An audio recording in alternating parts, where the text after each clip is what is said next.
नमस्कार, एक बार फिर आप सभी का स्वागत है। और जम्मू की अगर बात करें तो जम्मू में इस वक्त दो मुद्दे गरमाते जा रहे हैं जो हर एक की जबान पे है। सबसे बड़ा मुद्दा Shri Mata Vaishno Devi institute of medical excellence यानी कि कटरा के मेडिकल कॉलेज की जो सीटों का मुद्दा है वो गरमाता जा रहा है। और उसके साथ साथ पिछले कुछ दिनों से युवा राजपूत सभा ट्रेंडिंग होती जा रही है। ये मैं इसलिए कह रहा हूं क्योंकि लगातार पिछले कुछ दिनों में दो नए प्रधान सामने आए हैं।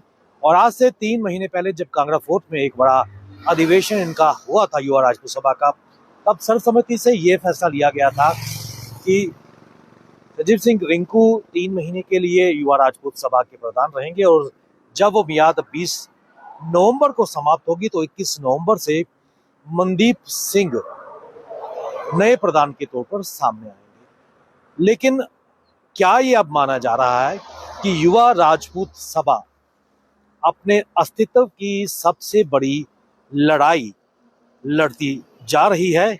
और ये मैं इसलिए कह रहा हूं क्योंकि जो तस्वीरें इस वक्त सब जगह नजर आ रही हैं उससे कहीं ना कहीं जो युवा राजपूत सभा था, जिसका निर्माण जम्मू के मुद्दों को लेकर हुआ था, आज लोग परेशान हैं और ये जानने का प्रयास कर रहे हैं कि युवा राजपूत सभा किस ओर बढ़ती नजर आ रही है। और ऐसे में ये लग रहा है कि अपने सर्वाइवल की, अपने अस्तित्व की सबसे बड़ी लड़ाई इस वक्त युवा राजपूत सभा जम्मू में लड़ती नजर आ रही है। और एक बिखराव साफ तौर पर युवा राजपूत सभा में नजर आ रहा है। कल दिलावर सिंह मन्हास या फिर मक्खन मन्हास की अगर बात करें, जम्मू में नए पद के तौर पर सामने आए और पुराने जो प्रेसिडेंट थे, प्रधान थे संजीव सिंह रिंकू और चेयरमैन राजेंद्र सिंह उनके साथ नजर आए। और एक कन्फ्यूजन उभरता हुआ नजर आ रहा है, जिसको लेकर खासकर राजपूत सभा, राजपूत समाज की अगर बात करें या फिर डोगरा समाज की बात करें, जम्मू की बात करें, तो आज एक बड़ा प्रश्न चिन्ह नजर आ रहा है कि असली प्रधान युवा राजपूत सभा का कौन है। और ऐसे में युवा राजपूत सभा के सबसे पहले प्रधान सुरेंद्र सिंह गिली ने अपने आप को इस विवाद से बिल्कुल बाहर कर लिया है और युवा राजपूत सभा को अलविदा कह दिया है। कारण क्या बन रहे हैं कि लगातार युवा राजपूत सभा जो जम्मू के हितों के लिए सामने आई थी, महाराजा हरि सिंह की छुट्टी के लिए जिससे संघर्ष किया था, जम्मू के कॉल्स को, जम्मू के मुद्दों को हमेशा वोकल तरीके से युवा राजपूत सभा ने उठाया था, आज खुद बिखराव की तरफ, रिफ्ट डिवाइडेड होती नजर आ रही है। और आज युवा राजपूत सभा के दो प्रधान हैं, एक मनदीप सिंह चिब और एक दिलावर सिंह मन्हास। और ऐसे में एक को समर्थन हासिल है चेयरमैन राजेंद्र सिंह का और पूर्व प्रधान संजीव सिंह रिंकू ने उनकी ताजपोशी की। लेकिन दूसरी तरफ मनदीप सिंह चिब की अगर बात करें, उनके साथ 3 फाउंडर मेंबर भी थे और फॉर्मर प्रधान राजन सिंह हैप्पी, उसके बाद विक्रम सिंह और तीसरे नेता भी सामने उनकी ताजपोशी के दिन थे।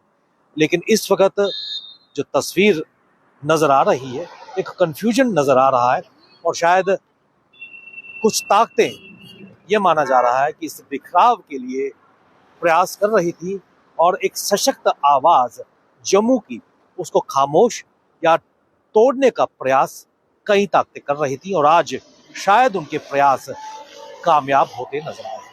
लेकिन इन सब के बीच क्या सबसे बड़ा सवाल ये निकल के आएगा कि आने वाले समय में अगर इनमें से कोई भी घटक दल बड़ा कार्यक्रम करने के लिए प्रशासन के पास आएगी तो प्रशासन किस ग्रुप को मान्यता देगा और क्या उस वक्त सरकार को, एडमिनिस्ट्रेशन को एक कॉल लेनी पड़ेगी और क्या युवा राजपूत सभा एक हो पाएगा?